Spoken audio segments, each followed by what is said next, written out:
Hello, everybody. I'm here with very special breaking news on this brand new edition of Spencer Plays Switch 2 on the Carpet, because after buying the Switch 2, all he can afford to is play Switch 2 on the carpet. Today, we are here to look at Atlus's first, latest, and greatest Switch game on the Switch 2. I can't believe we waited this long to actually play a native Switch 2 game on this channel. But I am here with a controversial episode, not because I got Raidou Remastered, The Mystery of the Soulless Army, which you should all be buying or playing right now. It's out on PS4, PS5, Xbox Series S, X, PC, Switch 1, Switch 2. Why is this controversial, you may ask? Dum dum dum. Yeah, it's a game key card. Now, if you didn't watch my previous video about this, I decided to kind of bite the bullet on this because I wanted to cover this game. I have been very excited about Raidou. I've been playing it on PS5. But I was like, there's a native Switch 2 port. Atlus has never supported new hardware this close to launch before, ever, on like anything. So I wanted to check it out. I wanted to cover it for the channel, but I also hate game key cards. As you may notice by my other Nintendo Switch game, Mario Kart, you'll notice shortly, not a game key card. It is fully on the cart, but there is a cartridge for this. So this video is going to be an interesting split between checking out Raidou Remastered on the Switch 2, but also what is the experience like with this? What do I think about it? And yeah, we'll see how this is. How do I feel about it? Quick little heads up. Big shoutouts to Video Games Plus up in Canada. They sent me this copy. I ended up getting this through money that I basically had through doing affiliate links over the years. It didn't take that long, but basically I just had some extra funds and like gift store credit from them, and there wasn't really anything I needed game-wise coming out. And I was like, this would be an interesting way for me to get this game, check it out, add it to my collection, of course, but also really see how I feel with the game key card stuff. So I can check it out. I can see how I feel about game key cards. I can add this to my collection. And then in the future, if you see me complaining or not complaining about game key cards, you will now see why. I know a lot of people are very anti-game key cards. I am myself as well. It's a whole other big conversation point with it, but with this being Atlus's first game on the Switch 2, as you can see here, even though hilariously it obviously is a Sega published game, Sega is no stranger to game key cards. Puyo Puyo Tetris, Sonic, Yakuza 0 Director's Cut, they've released a ton of Switch 2 games, all of them game key cards. So let's open this up, see if there's anything on the inside, and jump into this. Alright, so we got the plastic off, and I do want to give a quick little shout out to the fact that Nintendo Switch 2, I didn't like, and I still don't really love, how the games are set up for the physical cases. I really like the red case. That looks a lot nicer in person, definitely makes them stand out. I like the spines. And this is slowly kind of growing on me. I don't love how much dead space there is, but it definitely gives me new 3DS vibes, which probably isn't the best thing. But, back of the box, mostly legal mumbo-jumbo. Alright, so we've got our little code here, which we will enter on the eShop, where we're actually at right now. That is for the World's Most Pointless Pre-Order Bonus DLC, which is the Raidou glasses. Back of it just shows you how to download it. And then, unsurprisingly, no reversible cover art. And actually, more disappointingly, I would say, I know usually Switch cartridges don't have anything fun on them, but yeah, that's pretty lame. Interesting thing I wanted to note. So, outside of Nintendo Switch cartridges being red, the best way for you to tell if it's a game key card is the little key symbol there. Otherwise, they are going to look exactly the same. The only difference, this one's empty, this one is a 64 gig card. So, let's give it a quick download, and I'll be right back. Now, even when you just have the DLC, it'll still act like you have a virtual game card. So let's put this into the system and see what it does. This is my first time doing this as well.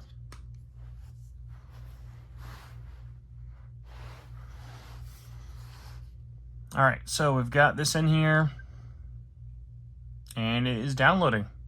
Alright, so the game is downloaded, and I actually just wanted to check because I noticed on the little disclaimer on the bottom, it says that the game was 17 gigs, and the game on PS5, the box actually said 20. What was funny was I was like, I think the game was only like 12 gigs on PS5, so I don't know why it would be higher on Switch 2.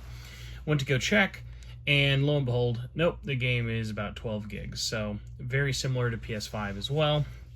Without further ado, though, let's jump into this. By the way, really quick aside, all versions have the same little icon for Raidou Remastered. How are you going to have this art not be the icon? Like, this image is already such a meme for how much you're going to see it when playing the game. But, yeah, like, literally, this thing is beautiful. But let's jump into it. Let's say hi to Raidou Kuzunoha.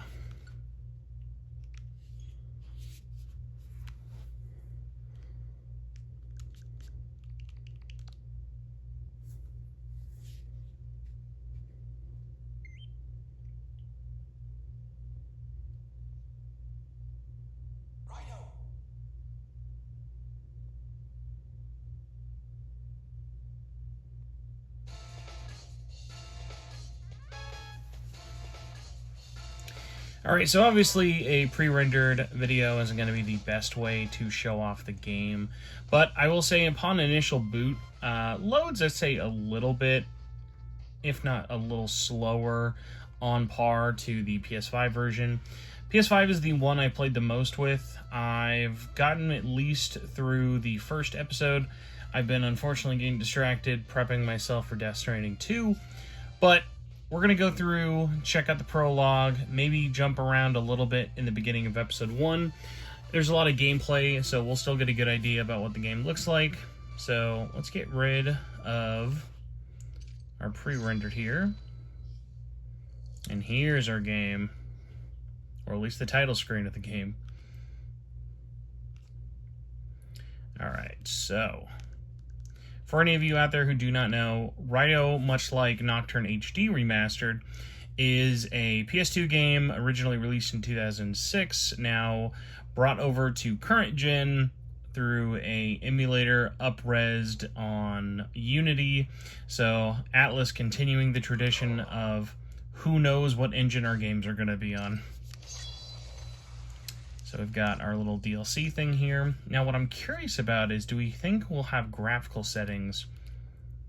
Okay, there's not.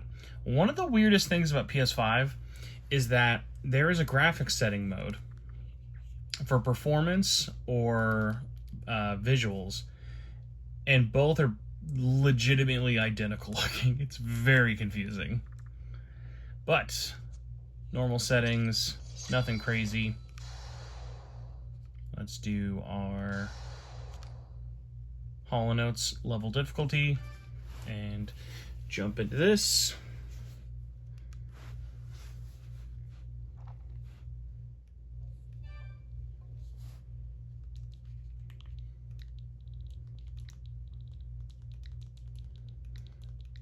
Quick little heads up to everybody out there. Spoilers.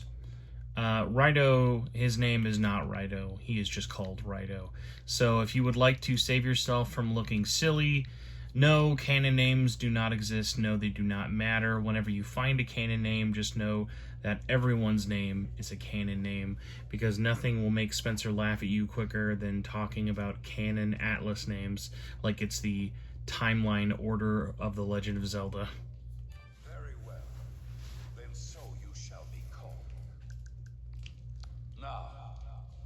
Demonstrate the results of your training. I will say, looks very nice on the 1080p screen. The funniest thing about this is I think a lot of people are interested to try it on Switch just because of how popular Atlas games in the West have been, especially becoming on. But the Switch version is rough. I had a chance to mess around with it. A friend was playing it on their Switch Lite, and the game looks like, obviously, it looks better. Looks better than the PS2 version, in my opinion, but the frame pacing is all over the place. Like, you'll literally go from 30s to 60s to all over. Alright, so let's get into some gameplay. Happy to see, game is a locked 60 on Switch 2. Still playing Raidou with movable camera is very, very weird. Let's get into a battle. Yes, like I said, prepare to see that JPEG a lot. So, if you have not played it before, Raidou is a action RPG, emphasis on the action. There are lots of RPG elements, but it is not a turn-based game at all. You are able to pause battles, do individual skills. You'll be able to see some demons in a little bit, but this game, all action, all the time, lots of battles. That's kind of one of the big things, like I said, having this game at a locked 60 just plays so much nicer than having the unevenness, especially if you're playing this on normal Switch 1. I was really shocked. Like, I don't know if 30 to 60 was literally the best they were able to get. It just felt so weird to see the game so uneven, especially for a game that has had a lot of effort gone into it for what seems to be every other platform. Xbox plays great. Even PS4 and PC, I haven't seen almost any issues. Good. Alright, so much like other RPGs, you still get to give yourself little stat bonuses every time you level up. If you're familiar with SMT in terms of the demons and like all their affinities and stuff like that, all of that is still in here. Next, you shall Alright, let's get some gunplay. So if you've ever wondered how is the world's most boring way to play Raidou Remastered, all shooting would be a heck of a playthrough. I'm sure it would take about 9,000 hours.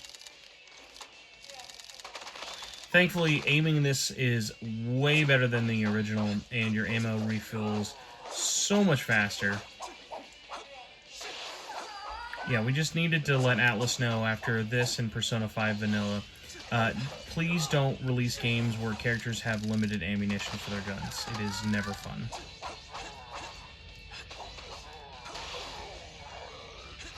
And I will say, there are some vibrations. It's far from anything crazy, but I always like to give a little shout out to HD Rumble or like anything in terms of like vibrating for games like this, especially when it comes to stuff like the DualSense controller and the Joy-Cons for HD Rumble.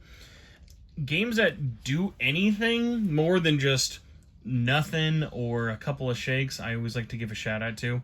So the fact that this is at least doing something, I'm happy by that. I doubt it's doing anything too crazy, especially because multi-platform games very, very rarely have anything too special going on.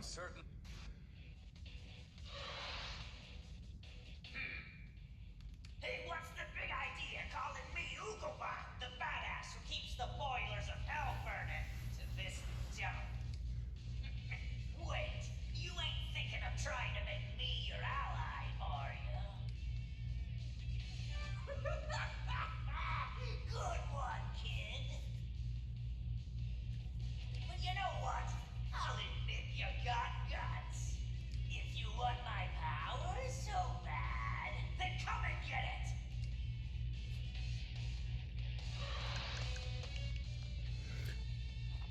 Alright, so wouldn't be SMT without some demon summoning. This one, a little less negotiating, a little more button mashing. And that is all it takes to have him join.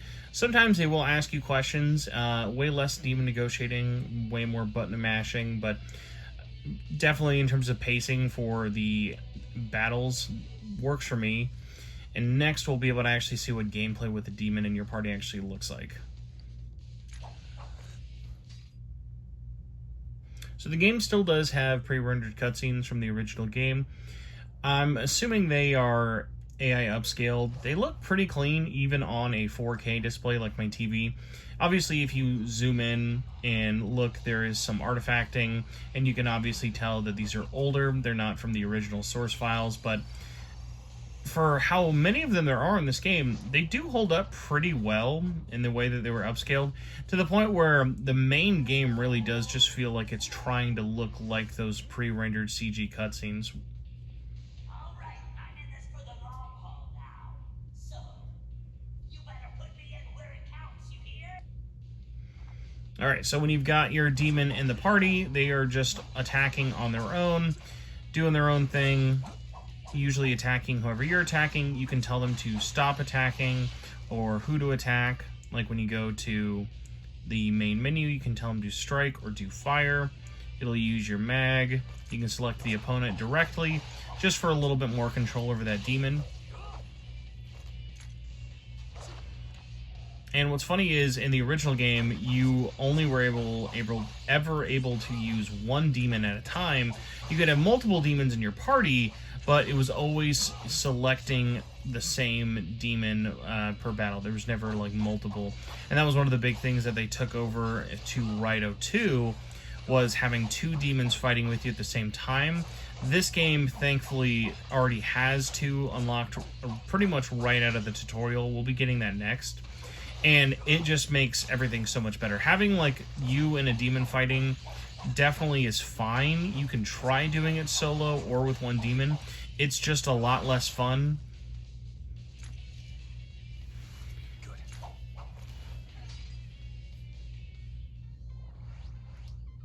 Good.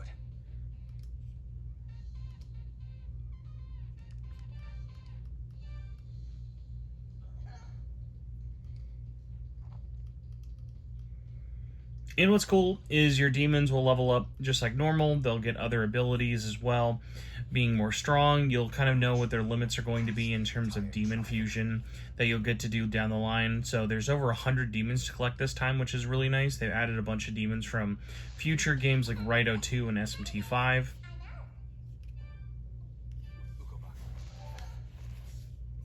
So what's nice is when you're out and about exploring, whether it be in the main world or dungeons, you can also have one demon follow you, and when they're behind you, you're able to do their different abilities. They'll have stuff like fly, mind reading. This one is igniting someone's soul.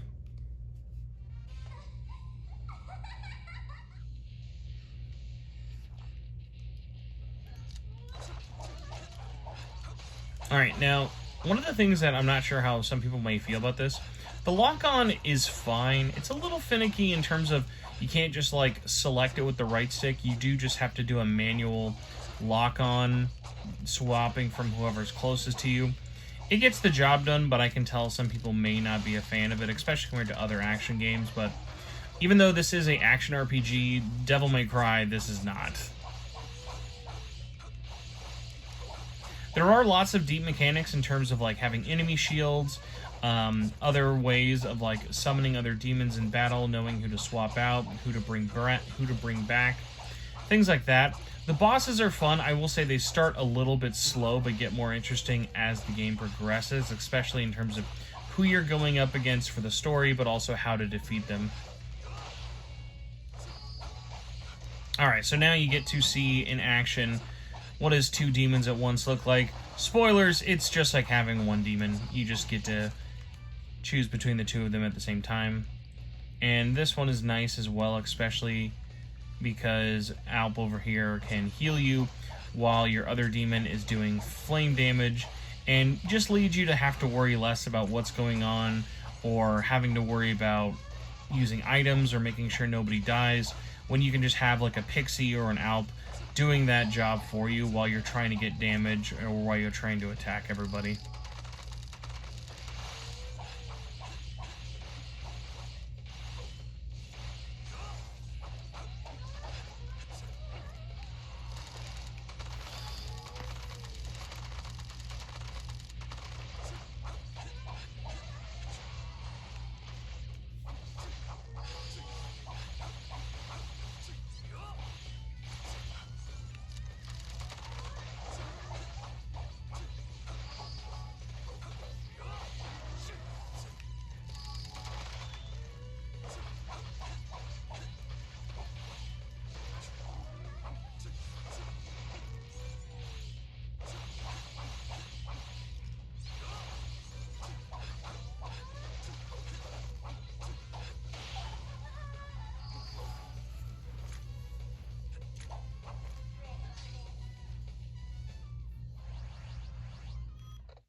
Yes, this is the Narumi Detective Agency. Now, what I will say, I really appreciate, even after all these years, the character models really stand out and hold up. Especially just the overall presentation, the visuals. I know some people are a little bit one way or the other about if they like how the original looks or they think the remaster looks better. I love both. I really appreciate how clean everything ended up looking while still having that authentic kind of Raidou feel for the remaster. I think they absolutely nailed it.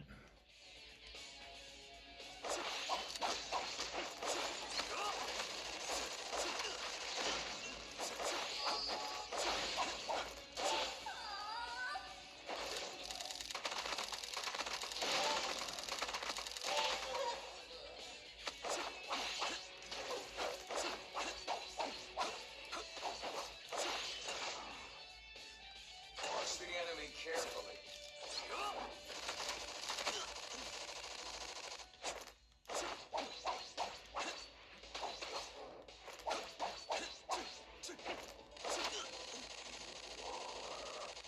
A devil summoner retreating. Do not pursue the Earl.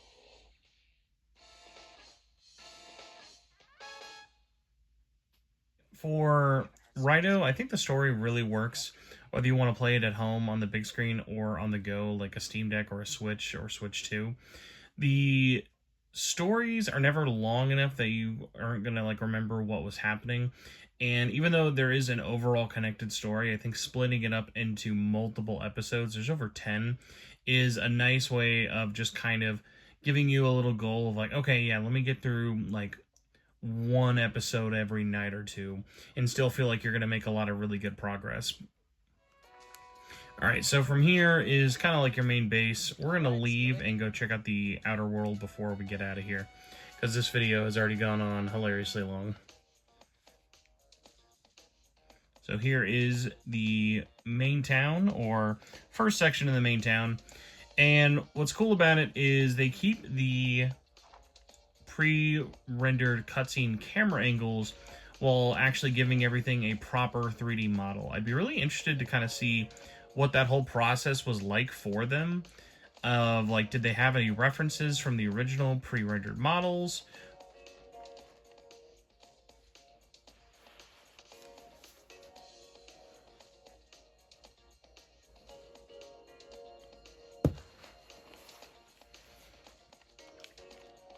Now, I know some people may not love the camera angles, especially because unlike when you're in battle or in dungeons, these cannot be moved at all. So when you are running down something like, let's say, a tighter corridor here, and you want to go back, you're not going to really know until you go over that angle. And sometimes, depending on what angle you're entering from, it may not give you the same one. Like this, you may not know to look here, even though coming from the other angles, you would have seen it before. Because it kind of does this interesting thing of, it's showing you the angle as if you're always coming towards it, never showing it like at an angle of, you're going to turn this corner, and then left is up and up is down, if that makes any sense. Let's get out of here really quick, just to sort of show the map as well. In terms of loading and everything, by the way, very snappy. Over there. I suppose he means us. Who is that man? Once again, shout out to how much voice acting there is. The NPCs are usually the first thing that gets skimped in terms of voice acting budget, so glad to see that even stuff like this gets voice acting.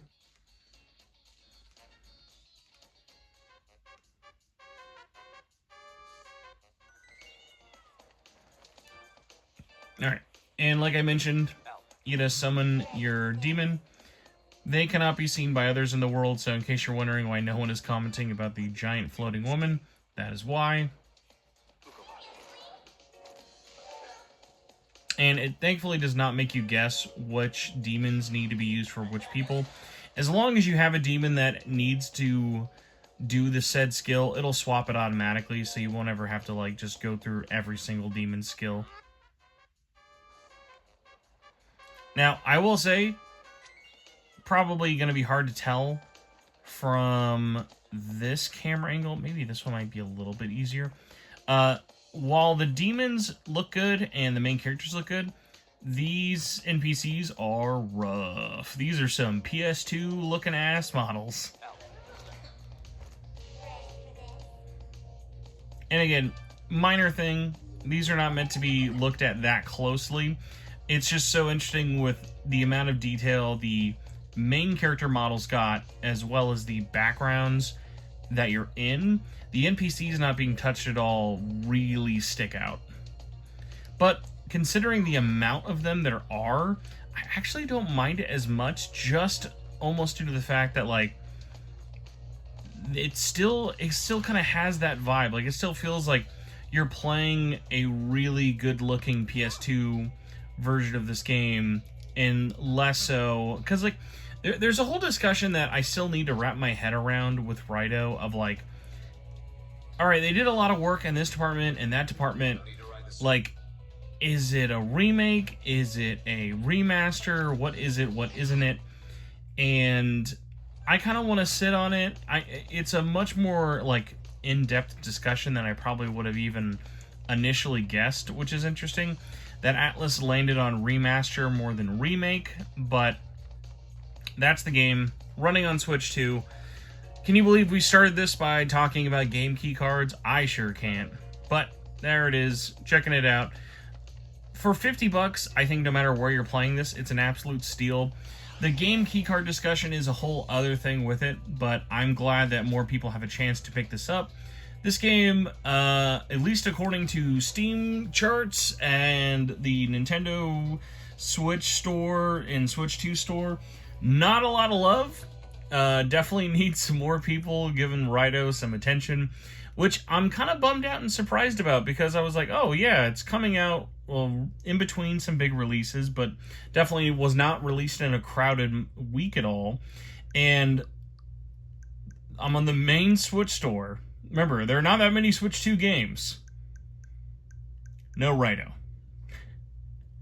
No Raidou at all. Raidou is not even in the best sellers for Switch 2, and is not even within the 100 best sellers for Switch 1, which is uber depressing. So check it out if you want, no matter where you want to play it. It's pretty good. The only one I would recommend being cautious of is if you have anything besides the Switch 1 to play it on, definitely check it out. Switch 2, though, this straight up just feels like I'm playing the PS5 version portably. Obviously, the only exception here is I'm not getting trophies, but really impressive. We've come a long way for portable Atlas games. So, Raidou Remastered on the Switch 2 gets a thumbs up. Game Key Cards gets a thumbs down, but I'm overall happy I got it. I'm glad I can add it to the collection, and I'm excited to jump back in and play some more Raidou Remastered. If you have any questions, thoughts, opinions, all that kind of stuff, please let me know in the comments below. Thank you guys so much for all the love on the last video. I was shocked more than 5 people watched the Tokyo Mirage Sessions video. So thank you all very much. All the comments help, statements, questions, all that stuff. Always appreciated. And we are super, super close to 7,000 subscribers. So if you would like to help me get there, that'd be even more appreciated. Thank you all so much once again. Enjoy the rest of your night. I will talk to you later. Bye.